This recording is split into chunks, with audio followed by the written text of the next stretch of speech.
Good evening, good afternoon, good morning, everyone. It is a tremendous zchut for us at World Mizrahi. This is Doron Perez from World Mizrahi to be hosting the lecture series of based on the teachings of Rabbi Jonathan Sacks. We started many moons ago with wonderful participation, and then relaunched the series after Pesach. And we thank our partners from HaChevra LeCheker HaMikra, Israel Katz, Israel Kristal, and the whole team of HaChevra LeCheker HaMikra, who've done so much to disseminate the teachings of Rabbi Sacks to the Hebrew-speaking public in Israel. And it's a zchut for us at World Mizrahi to use our platform and our branches around the world to partner with Israel and HaChevra LeCheker HaMikra to continue to learn together the teachings of Rabbi Sacks, which are so incisive, so impactful, so relevant to the challenges and the opportunities of the modern era. And really, it's a tremendous zchut for us to be hosting my friend and colleague, who I'm sure is very, very well known to so many of you, Rabbi Kahn. And Rabbi Kahn is so well known, not only as an author who is able to give over the profound teachings of the Torah in such a relevant way, to be able to bring the depth of Torah to speak to the challenges of the modern era. And he's written, as we know, so many books, hundreds of high-level articles on the topic, is a sought-after writer and speaker from so many communities in the world. He's part of our Mizrahi Speakers Bureau. He is a successful community rabbi in Givat Ze'ev. Unfortunately, some of you might have known that. Unfortunately, a couple of weeks ago, after Shabbat HaGadol, the shul in Givat Ze'ev burnt down, and it's now being rebuilt. And there's a campaign to raise money for that. And I consider it a zchut that Rav Ari is a friend, and Naomi, his wife, and the two of them individually and together do so much for Klal Yisrael. And we thank you, Rav Ari, that you are that you've agreed to give this talk today on the what was the success of Rabbi Akiva in the teaching of his students. As we know, Shelo Nagu Kavod Ze Lazeh, and we all know what happened to them. How does that work in terms of his teachings and his success? And we thank you for giving today's shiur in the series of Rabbi Sacks to heal a fractured world, and to speak about Nyanei Deyuma, the times of the Sphira. Rabbi Akiva students, thank you for your time. Thank you to everyone for joining. We look so forward to hearing your shiur and learning with you and from you, Rav Ari Kahn, Gvirotai v'Rabotai, Yedideinu v'Re'einu, Rabbi Ari Kahn. Thank you, Rabbi Ari. B'chavod. Thank you very much, Rabbi Doron. And it's the feelings are mutual. I too consider you to be a close friend, and sometimes close friends we don't spend as much time with as we should. At least we get to spend the time over here together this afternoon. My starting point in the talk today was to read the introduction of Rabbi Sacks, which is found in his Machzor.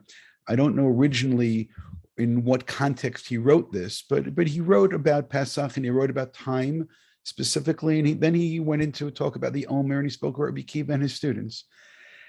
And you know, one of the things which I lament is that Rabbi Sacks isn't here with us. I would have loved to have a dialogue with him and to use his teachings as a starting point and to discuss with him the ideas that he put forward over there. So what I'm really going to try to do is to take his ideas and to have that dialogue, even though he's not here right now. And some of the things that he said in a very, terse way, I'm going to try to unpack a little bit in order for us to have hopefully a better understanding. But ultimately, I do want to deal with this question. And it's a kind of question which I've heard many times. And more often than not, the person who asks it will ask it in a respectful way. I mean, if we just think about this for a moment, one of our real bona fide spiritual heroes is Rabbi Akiva. And there's so much positive about Rabbi Akiva. There's so much good about it, and so much love and so much optimism. So when we keep in mind all the things that we know about his personality, and then we come to this realization that something went terribly wrong, then the question is, so what went wrong? On the one hand, you don't want to blame a teacher, or for that matter, a parent, if the child or the student doesn't work out the way that perhaps they would have wished. On the other hand, if there's such a colossal failure, then we have to nonetheless ask the question as to what happened. And with that, if I can successfully share the screen, let's see if we can look at some of the sources. Yeah, so here in Ceremony and Celebration, Rabbi Sacks again begins to deal with this question.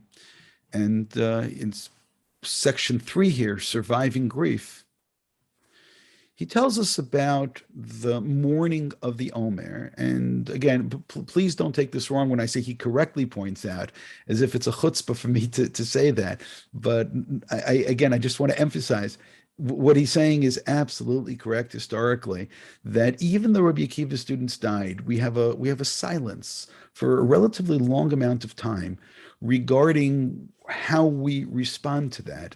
He says the 8th century onward, that's again a pretty good approximation, when we begin to hear the first points about the mourning period. Although I will stress that all the early sources, the Gaonim that speak about it, they say it's much earlier. They have a tradition that the mourning began almost immediately, if not immediately. But I want to perhaps give a little bit more of a historical understanding of this. And by the way, before I continue, Rabbi somebody, Johnny, Rabbi Paris, please tell me how much time or when I'm supposed to stop talking. No one told me that, when I should stop. That's really important. They're not going to tell me, are you? Okay. I hope I figure this out one way or the other. One of the reasons that this is a difficult period of time, and historically Rabbi Sacks also connects it as, okay, I see now, he connects it, as do a number of the early Achronim, with the Crusades and with the pogroms. And if you just think for a moment, this time of year was always a difficult time of year for Jews. And part of the reason is that springtime is a time for war. People very often sat home all winter. And when it came to the springtime and the weather is nice, so what better thing can one do than go to war at that time? And especially when one keeps in mind that Pesach and Easter are more or less the same time. And Easter was a time where the sensibilities of sometimes our neighbors would have been whipped into a frenzy, specifically against us. We can understand why the blood libels, again, specifically connected with Passover, with Pesach, and the Crusades, and so on, would come at this time of year. So unfortunately, it was a time of year where there was an immense amount of mourning. By the way, in passing, Rabbi Sacks notes that the Rambam doesn't say anything about the mourning during the Omer. But one of the historians noted that in the Geniza in Cairo, which is, again, an ancient garbage can where we have over 1 million pieces of quote-unquote garbage, which for us is incredibly valuable. One of the things that was noted is that we have ketuvot from every single month of the Jewish year. There was not one ketuvah which was found in the Cairo Geniza from the month of Iyar. And from that silence, perhaps we can note that even in the Rambam's Cairo, the Rambam's Egypt, there was nonetheless weddings were not done during this period of time. So going back to the mourning period that we have, which is connected to Rabbi Akiva students, and then, if for lack of a better word, I'll say it metastasized with the Crusades and with the pogroms and with the blood libels and so on, and became such a negative time during the year. There were so many people mourning and so many people saying Kaddish that this custom of mourning during the Omer became much stronger. But the anchor, as it were, was the death of Rabbi Akiva's students. And that is what I think that we really need to focus upon. And one way, and this is really the direction that Rabbi Sacks went in, one way of understanding this, or as I said, unpacking this, is the whole connection between, or potential connection between Rabbi Akiva's students and between the Bar Kokhba rebellion. And what Rabbi Sacks points out is that in the, let's find the exact source, yes, over here on the right side of the page, second paragraph from the bottom, he mentions, well, first the Talmud, which says there were 12,000 pairs of students or disciples of Rabbi Akiva who perished. And it says they died between Pesach and Atzeret, Pesach and Shavuot. And they died because they didn't treat one another properly. That's what the Talmud says, because they did not treat each other with respect. On the other hand, we have a source which is from Rav Shurigon. It's over here that we need to be a little bit more careful, because there's actually two traditions of Rav Shurigon's letter. There's one which was popular in Spain, another one popular in France. And what Rabbi Sacks is citing is the addition or the recension from Spain. The one in France actually does not say any of this. When I say any of this, the key takeaway phrase, when it says that there was a shmada, there was a shmad, there was a religious persecution that killed Rabbi Akiva's students. This actually is subject to debate between the two different versions of the letter. But if it is a religious persecution, then our difficulty is, then how is it possible that, okay, let's put it this way, this religious persecution, what is it? Because we're told they died because they didn't treat one another properly. So the suspicion then would be is that somehow the deaths of Rabbi Akiva's students is in fact connected with the Bar Kokhba rebellion, and that Rabbi Sacks mentions here. It's on page 220. With that, I think we have enough information to proceed to move forward. And what I'm going to do, let me just say a couple of things which are terribly unfair. One is in my latest book, I mean, Rabbi Perez was nice enough already to say about the campaign we're having for our shul. So I'll be very not nice and say that in my newest book, which is called Crowns on the Letters, which probably is backward over there, I have 2 chapters that deal with this issue. And I'm going to, and given the time constraints, I'm only going to touch on a little bit about of the information in those 2 chapters. But Rabbi Akiva's support of Bar Kokhba is only mentioned in one passage in the Talmud. It's in the Jerusalem Talmud. And let's see if we could take a look. And then I want to see what the Rambam does with this. So, yeah.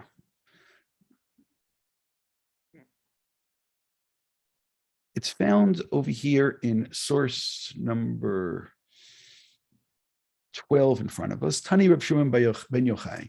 So this is one of Rabbi Akiva's students. He comes in, he teaches, and he says, Akiva Rabbi, Akiva, my teacher, Hayadore, she used to teach.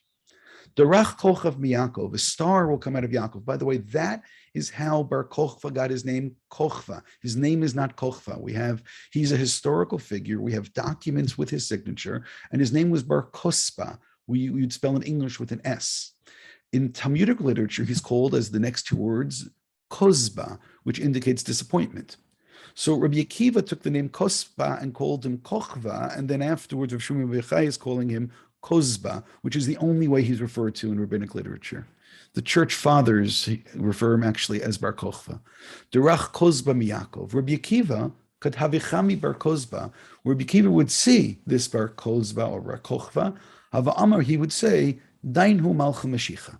This is the Melech HaMashiach, the King, the Messiah. Amalei Rav Yochanan ben Turta, Akiva. Yalu asavim bilechayich, v'adayin ben David lo yavo. Akiva, grass will grow from your cheeks, and still the son of David won't be here. So I'm not sure what disturbs us more. That Rabbi Akiva is willing to point his finger and say this man is the Messiah, or this of Yochanan ben Turta who is willing to respond and say, Akiva, you have this completely wrong. So in order to really make sense of this, I need to say a couple things and teach a couple things, and we need to be aware of a couple things. One is a lot of us were raised understanding, it was a given that Rabbi Akiva is the most famous Baal Tshuva that ever lived. Rabbi Akiva came from this background where he had never studied, and then he becomes a Baal Tshuva. Rabbeinu Tam does not like this formulation. And Rabbeinu Tam, let's understand, probably was the most authoritative rabbi in Ashkenaz in the Middle Ages, more so than his grandfather Rashi, certainly in terms of halacha. And Rabbeinu Tam did not like this formulation at all. What he says instead is that Rabbi Akiva was always a shomer mitzvot. And I want to take a look at that Tosfot together, but I'll explain to you where the Tosfot comes from.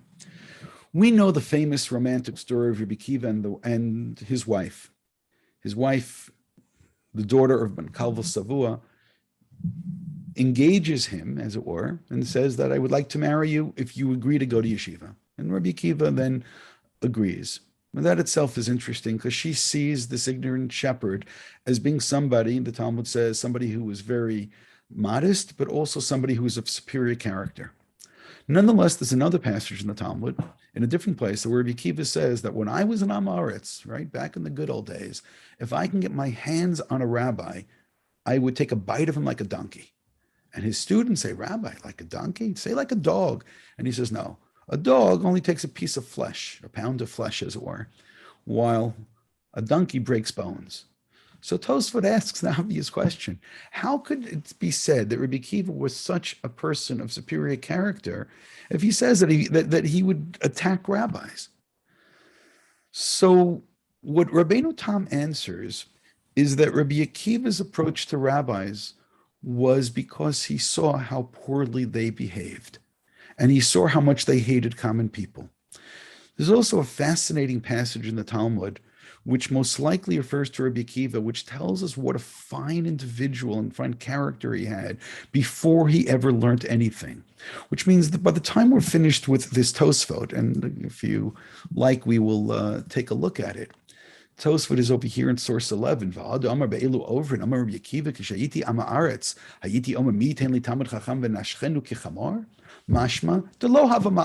It sounds like he wasn't of such fine character. One can say it wasn't because he really detested rabbis. The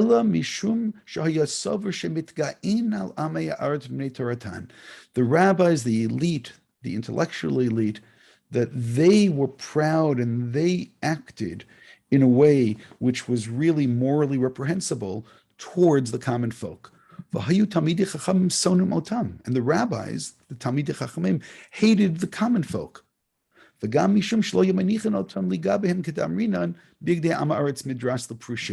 Moreover, they were machmir, even though there was no Beit HaMikdash at that point, to act within ritual purity regarding certain things, and they wouldn't let Amaratzim come near them. And it's signed Rabbeinu Tam.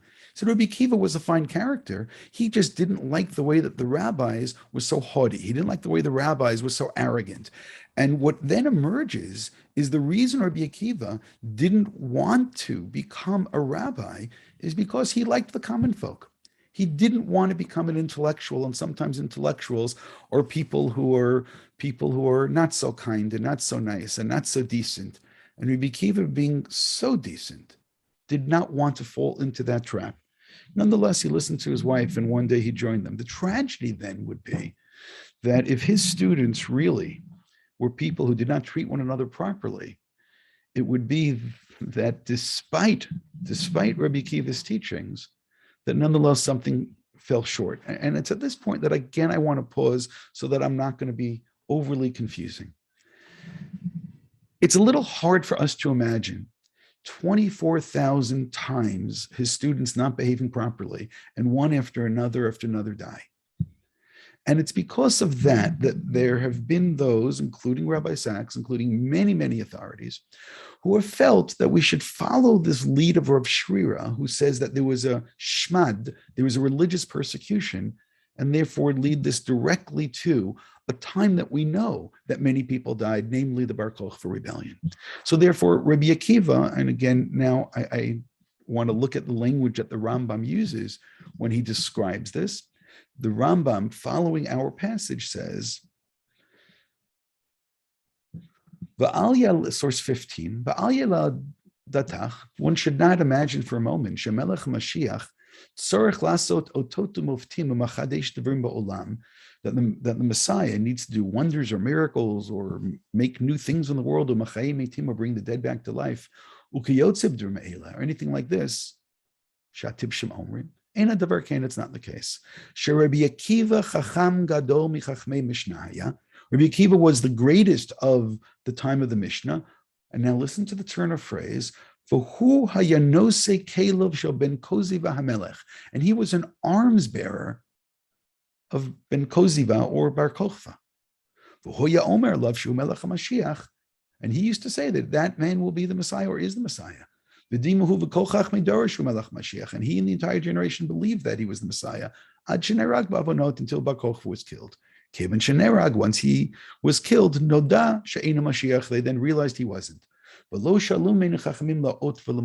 no one asked of him of any kinds of signs or wonders. Now, the Rambam is fascinating, and I'm going to explain in a moment what he's really doing, but I want to stay with that turn of phrase, that Rabbi Akiva was considered to be an arms bearer of Bar Kokhba, which means in a certain sense, it sounds as if that he's describing Rabbi Akiva, and excuse me for a little revisionism, of being the Rosh Yeshiva of a Hesder Yeshiva, whereby Rabbi Akiva is literally an arms bearer, and therefore his students would be the soldiers of Bar Kokhba, and this is a religious rebellion.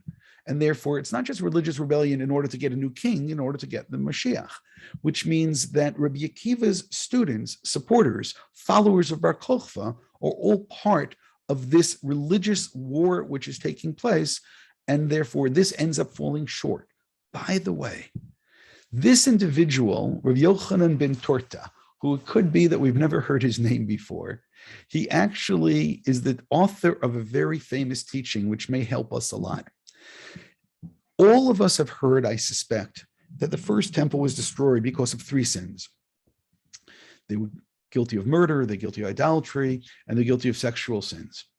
And the second temple was destroyed because of sinat chinam, because of groundless hatred. So, do any of us wonder who's actually author of that teaching? So if we go back and take a look, we find that it's none other than Rabbi Yochanan ben Torta. That's in source 14. Yochanan ben Torta, he talks about he talks about Shiloh being destroyed. He talks about the first Beit HaMikdash, Yerushalayim, Binyan Rishon Chorva, Bnei Avodah Zarah, Gilorad v'Shvichut Damim. Aval ba'achrona, the most recent temple, the second temple, Makirin anu bahen, she'imamilim b'Torah, u'zirihim b'ma'asrot. Why were they exiled if they were so righteous? Meisha ohevim et hamamon, they loved their money, v'son'in ishet re'ehu, and they hated one another. L'lamdacha shekashna sinat ishet re'ehu v'nei makom v'shlakla katuv keneged avodah zarah v'gilarot v'shvichut damim. That teaches us that God considers hating one another as bad as those 3 quote-unquote cardinal sins. Now, if we realize that it's specifically Rabbi Yochanan ben Torta, who is the individual who believed the second temple is destroyed because we hated one another, we can now understand at least partially his objection to Rabbi Akiva appointing or declaring that Bar Kokhba is the Messiah, because he's saying, look, we're no better than we were then. If Rabbi Akiva's students didn't treat one another properly, which means they haven't fixed the stain or the collective stain on the community of this hatred which still existed within the community, then we can't begin to imagine we can build a second Beit HaMikdash if we haven't fixed what destroyed. We can't imagine to build a third Beit HaMikdash unless we heal and fix what destroyed the second Beit HaMikdash.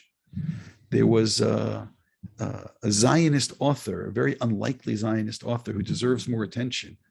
He was the grandson of the Kotzker Rebbe, and he was known as the Kotzker Rebbe. And he wrote a book, Shalu Yerushalayim, and he wrote, or Shalom Yerushalayim, and he wrote that in order for people to come back and live in Israel, they need to first accept upon themselves v'haftarech kamocha. He goes, if you're not willing to love one another, then we don't need you here, because you will be part of the problem and therefore you're not part of the solution.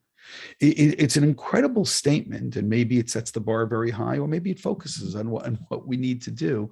But he says, if we're going to be part of building a new life on Zion, we need to accept upon ourselves, we'll love one another. And it's so interesting because that seems to be exactly, precisely the objection that Rabbi Yochanan ben Torta has towards Rabbi Akiva. However, if we read the Rambam a little bit more carefully, there may be a second point. Generally, we could have said, why in the world is the Rambam using Rabbi Akiva as his starting point to understand the background for the coming of the Messiah? Rabbi Akiva was wrong.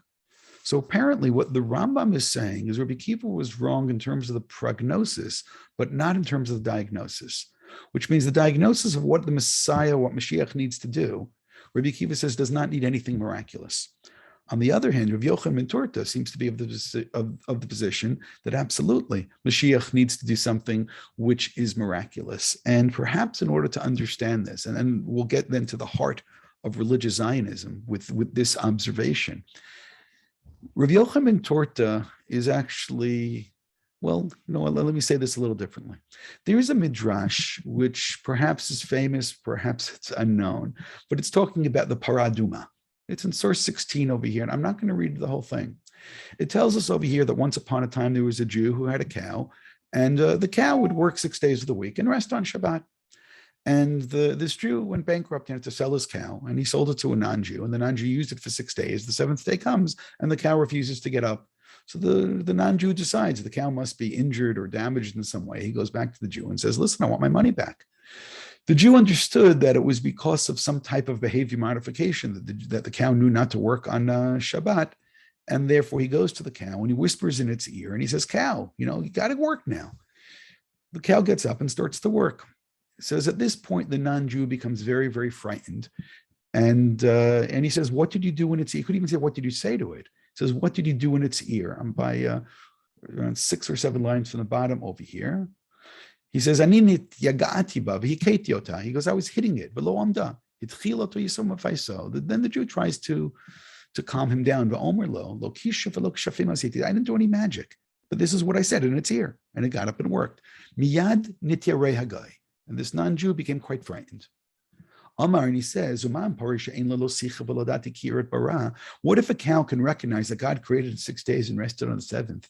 And I was created in the image of God, and I have knowledge, I have understanding. I'm not going to recognize my creator. Miyad ba v'nitgayer. Immediately, this fellow converted, v'lamad, and he began to learn Torah. V'zachalo Torah, and he was successful in his learning of Torah. Well, Yukorn Shemo, and what was his name? Yochanan ben Torta. Yochanan ben Torta, therefore, we now learn was a convert, but what was the background of his conversion? He had this incredible epiphany whereby he sees a cow that understands that God created. By the way, those of you who remember from Yochad Gadya, right, the Torta is a cow. Yochanan ben Torta is Yochanan, the son of the cow.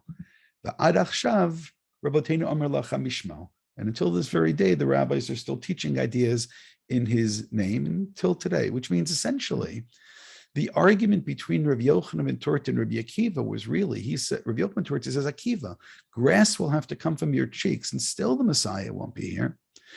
What he means by that is 2 points. One is you need to fix the mistakes that destroyed the second. We need to become a unified people. But on the other hand, Yochanan ben Torta felt we needed the miraculous to take place. And that seems to be the brilliant subtlety that the Rambam discerns from this passage. On the other hand, Rabbi Akiva, he didn't think we needed the miracles to come, and that's what the Rambam understood. So therefore, and by the way, if you think about Rabbi Akiva himself had an epiphany, as we're told in Avot Rabbi Natan, Rabbi Akiva sees the water dripping every single day onto the rock and making a hole in the rock. Rabbi Akiva witnesses a natural process, which means actually religious Zionism is based on Rabbi Akiva's natural process that we can be a part of. And by the way, this epiphany of Rabbi Akiva actually has an earlier starting point, and that's his wife. His wife can see how an ignorant shepherd become a great rabbi. Rabbi Akiva looks at his students who may not quite be there yet, and he believes that they can also change. They can also undergo a metamorphosis, which means part of the optimism of Rabbi Akiva is seeing people who are arrogant and believing that by setting a personal example, that maybe they too can change. Maybe they too are going to somehow, look at the greater good, somehow become part of something which is bigger. And part of this disappointment is it doesn't happen. But perhaps the greatest part of Rabbi Akiva, and I say that with some hesitation, but we live in a post-Holocaust generation, and we don't dare judge any of the survivors. People who went through hell, we can't possibly judge what they went through. But it's the ones who walked out and started all over again, despite any personal loss, are the ones which leave us in the most awe. The fact that Rabbi Akiva was able to pick up and start all over again, losing 24,000 students, and perhaps during a failed messianic and therefore military escapade, and say, okay, let me start all over again. And the passage which speaks to Rabbi Akiva's students says that he started all over and he taught some new students. And it gives them the names of these new students. And it's those names that I want to focus on for a moment, and perhaps we'll note something which I think is fascinating. At the end, it says that the world was desolate. V'hayahulam shamim. Ad sheba Rabbi Akiva to Rabbi Rabbi Akiva came, Eitzer Rabbeinu Shebederel. He came to the rabbis in the south, Ushana, and he taught. And who were these new rabbis? Rabbi Meir, and that's the famous Rabbi Meir, Rabbi Yehuda, Rabbi Yossi, Rabbi Shimon, that's the very famous Shimon Bar Yochai, Velazar ben Shemua. Vehem hemidu Torah ba'oto sha'a. Rabbi Akiva started all over again, this time with 5 primary students, and those 5 students are the students that we know Rabbi Akiva's teachings and legacy through. So part of what caught my eye is this turn of phrase, Ad Sheba Rabbi Akiva, till Rabbi Akiva came. So actually, this phrase is used in rabbinic literature by various people, but it's used more than twice as much by Rabbi Akiva than all other rabbis combined. And I think if we pay careful attention, we're going to note something which may help us answer the question about Rabbi Akiva's ultimate success, and for that matter, the legacy which he left for us. We know that Rabbi Akiva taught that the most important principle in Torah is love your neighbor as yourself. After Rabbi Akiva Omer zeh klal gadol b'Torah.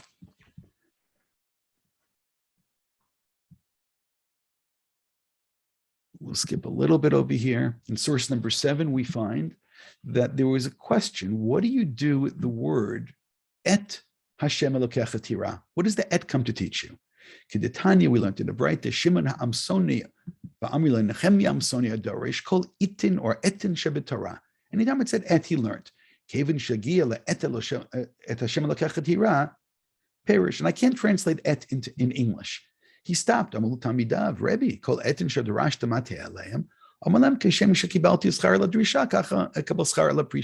And he gave up his methodology of trying to explain every et. Now notice the same turn of phrase. Ad Sheba Rabbi Akiva, to Rabbi Akiva came, V'limed, and he taught, Et Hashem LeCheker HaMikra, you should have awe and reverence of God, L'rabot Tamidei Chachamim. You should also have awe of those who teach God's words, for the rabbis as well. It could be, and if this were all that there were, then maybe I would be overstating this.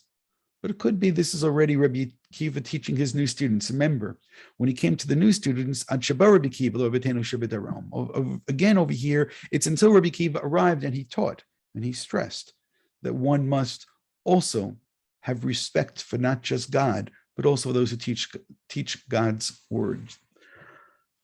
Rabbi Akiva is the one who teaches us that if 2 people in the desert and there's only 1 cup of water, then your life takes precedence, which again is a rule for interpersonal relations, but that's also introduced as Ad Sheba Rabbi Akiva. The Netziv points out that specifically Rabbi Akiva, who believed that love your neighbor as yourself is the most important principle, you may get confused and not taking care of yourself. And it's also is a rabbi who lived in London. I'll see if I could locate that for you. There was a rabbi who lived in London, one of the Balei Tosfot, was actually, he was murdered there. Let me see if I included that. No, I don't see it right here. He taught that what happens if you don't love somebody else. Here we go. Source number 6. Rav Yaakov MiOrleans. He says, why does Rabbi Akiva say Klal Gadol? Why not just say what's distasteful to you, don't do it to somebody else? Why did Rabbi Akiva go further than Hillel's formulation? So he said, what if somebody doesn't like themselves? Which means that would have given license for a masochist to be a sadist.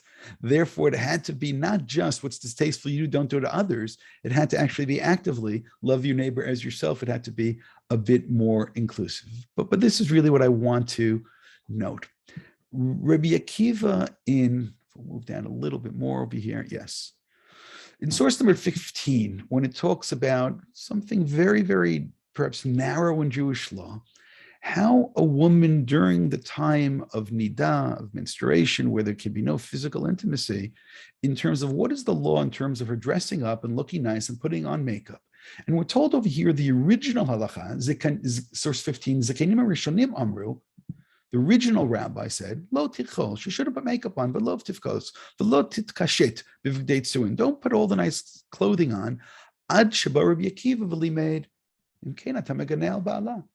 Rather, Rabbi Akiva, who's so interested in love, so interested in interpersonal relations, and again, the same introductory phrase, till Rabbi Akiva came and taught that, no, if she feels better putting on beautiful clothing, she feels better putting on makeup, that's what we should do. And the halacha today follows Rabbi Akiva.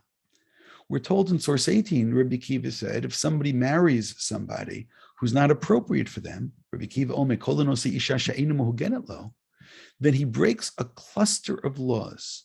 He breaks Chamisha Lavim, Lo Tikom, Velo Titor, when Lo Tisnetech Achicha Bilvavecha, V'haftarech Kamocha, V'chayam Achicha Imach. Rabbi Akiva was so interested in this core of love that he said, let's be careful to build relationships based on love. But it's this particular formulation, which I think is so important. And it's here that we're going to be able to see, hopefully, Rabbi Akiva's success. Because look at source 19, one of Rabbi Akiva's new students, Rabbi Yehuda. In the Sifri, Rabbi Yehuda teaches, it says, if a man gets married and he hates his wife, Kan Omer, Avar Adam al mitzvah kala sofel avar mitzvah chamura. If a person starts to have jealousy or hatred, he's going to end up avar al haftarech chamocha, and he's going to end up avar al lo tikam v'lo titor v'lo tisnet achicha b'vecha v'al haftarech kamocha, which means essentially it's what we have over here is the same cluster of laws which Rabbi Akiva taught. You find over here, and really focusing on love, on a basic love relationship between a person, a man and his wife, a wife and the husband, that Rabbi Akiva is focusing that we need to build core relationships based upon love. We find that his student, Rabbi Yehuda, having the exact same teaching. In the Mishnah, in source number 20, we have Rabbi Meir, another one of those new students, talking about also what happens if a person makes the wrong kind of vow, which without getting into the whole context, Rabbi Meir, when he wants to allow someone to cancel a vow, potchin lo min hakatuv, you say to him, person, for example, makes a vow that somebody else can't benefit from them at all. You say to them, but it says in the Torah, that if you would have known that it says lo tikom v'lo titor v'lo tisnet achicha b'velcha v'haftarech kamocha v'chei achicha imach, would you still have made that kind of vow? And now you notice Rabbi Meir has internalized this exact teaching of love that Rabbi Akiva taught. So for two of his students, we note doing it. In source number 21, this Sifri has the same teaching anonymously. If a person ends up hating his fellow man, says a person, and then this is talking interpersonal, two people, not even a husband and wife or spouse, says, Mekan Amru, Avar Adam mitzvah kala, you start breaking one law, sofo, lavor al mitzvah chamura.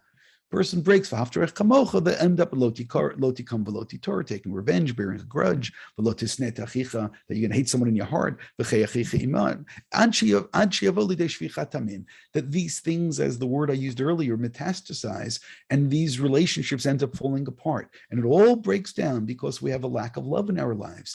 So this was said anonymously. However, if you look in source 22, the Gemara tells us who is the author of the anonymous Sifri, Stam Sifri, Rabbi Shimon. That's Rabbi Shimon Bar Yochai. So now you see three of Rabbi Akiva's new students are teaching the teaching of love, which Rabbi Akiva had passed on. In the fourth of these students, in source number 23, Rabbi Elazar ben Shemua Omer, Yihi chavod tamidcha chaviv alacha kishalach. You should cherish the honor of your student as much as your own. Ukvod chavarecha kamara rabach, and you should have the honor of your friends should be like the fear of your teacher. Umora rabach, and the fear of your teacher kamara shamayim should be like the fear of heaven. Which means you see in Rabbi Akiva's new students something phenomenal. This message of love of Rabbi Akiva comes up in the teachings of all of them. And it's not just that they're mimicking and saying exactly what Rabbi Akiva said in context, which was really about a husband and a wife. What you see instead is that all of them are taking Rabbi Akiva's teaching of love and applying it in all kinds of situations. I do want to say one more thing about Rabbi Akiva and his wife. There's only two passages in the Talmud that speak of Rabbi Akiva having 24,000 students. One of them is when we're told they died, and that's the source we began with. The other one is when Rabbi Akiva is separated from his wife for 24 years, and he comes back with 24,000 students. And by this point, his wife is an elderly woman, and she comes and she sees this great rabbi who she knows to be her husband, and she goes and she kisses his feet, and the students push her away. I don't want to speak about the propriety of kissing rabbis. I don't want to get into trouble. But what I will say is that if a rabbi is not there for a distraught, poor, elderly woman, then why do we need rabbis at all? And the fact that Rabbi Akiva's students are here pushing her out of the way, as if, our rabbi is too holy for you and not for you, there's something very disturbing about that. And what haunts me is that maybe Rabbi Akiva and his wife were able to have this remarkable relationship based upon love and respect, even though they had spent all those times separate from one another. But maybe Rabbi Akiva's students needed to see how they related to one another. Maybe they needed to see Rabbi Akiva say Eshet Chayil to his wife. Maybe they needed to see the tender way in which they related to one another. So when I started with my question, did Rabbi Akiva fail? We now realize Rabbi Akiva was a very hesitant teacher and a hesitant rabbi. He didn't want to enter into the rabbinate to begin with because of what he felt was arrogance of intellectuals. And it was his wife who saw him and said that, no, if you become an intellectual, you will not change in any way. And Rabbi Akiva then has all these students, but he's an optimist. He believes just like that, drip after drip after drip. And we follow Rabbi Akiva on that in believing the natural process. All of us who live in Israel and all of you who support those who live in Israel are part of this idea that it may not be perfect yet, but drop after drop after drop is going to take us there. And we want to be a part of it. And that's the teaching of Rabbi Akiva. And Rabbi Akiva thinks his students will get there, and they didn't. And instead of giving up when that movement failed, instead of giving up when the Bar Kokhba rebellion failed and it wasn't time for the Messiah, nonetheless, the Rambam rules Rabbi Akiva was correct in his diagnosis, even if the prognosis was incorrect.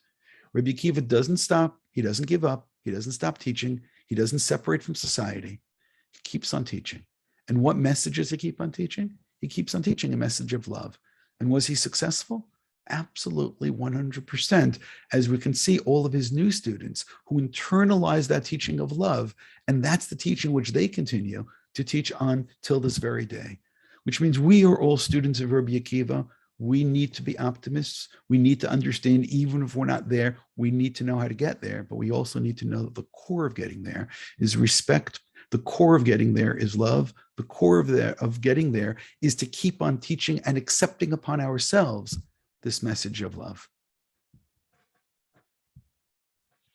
I don't know if we ask questions or answer. Rabbi Perez, I'm throwing it back to you. Thank you very much, Rabbi Ari. Normally we leave it as is. I just want to say thank you for the outstanding shiur. As always, it's a unique blend of being able to analyze rabbinic texts, to give a deep insight, which is not always, apparent to the eye, to be able to connect all different sources together from across rabbinic literature to bring out a real chidush, and obviously based on the teachings of Rabbi Sacks, but giving a deep insight into Rabbi Yochanan ben Turta, Rabbi Akiva, what's really going on, the instilling of the kavod in his 5 Talmidim that was unable to do with the previous ones, and really giving us so much to think about in light of the teachings of Rabbi Sacks with your own outstanding chidushim, as you always do. Thank you very, very much, Rabbi Ari. It was always a privilege. And thank you to everyone for joining. And we look forward to continuing with the series next week with continuing to learn from the teachings of Rabbi Sacks from key writers, authors, thinkers, to enlighten us through the teachings of Rabbi Sacks. Rabbi Ari, thank you so much, and wishing everyone a Shavua Tov. Be well.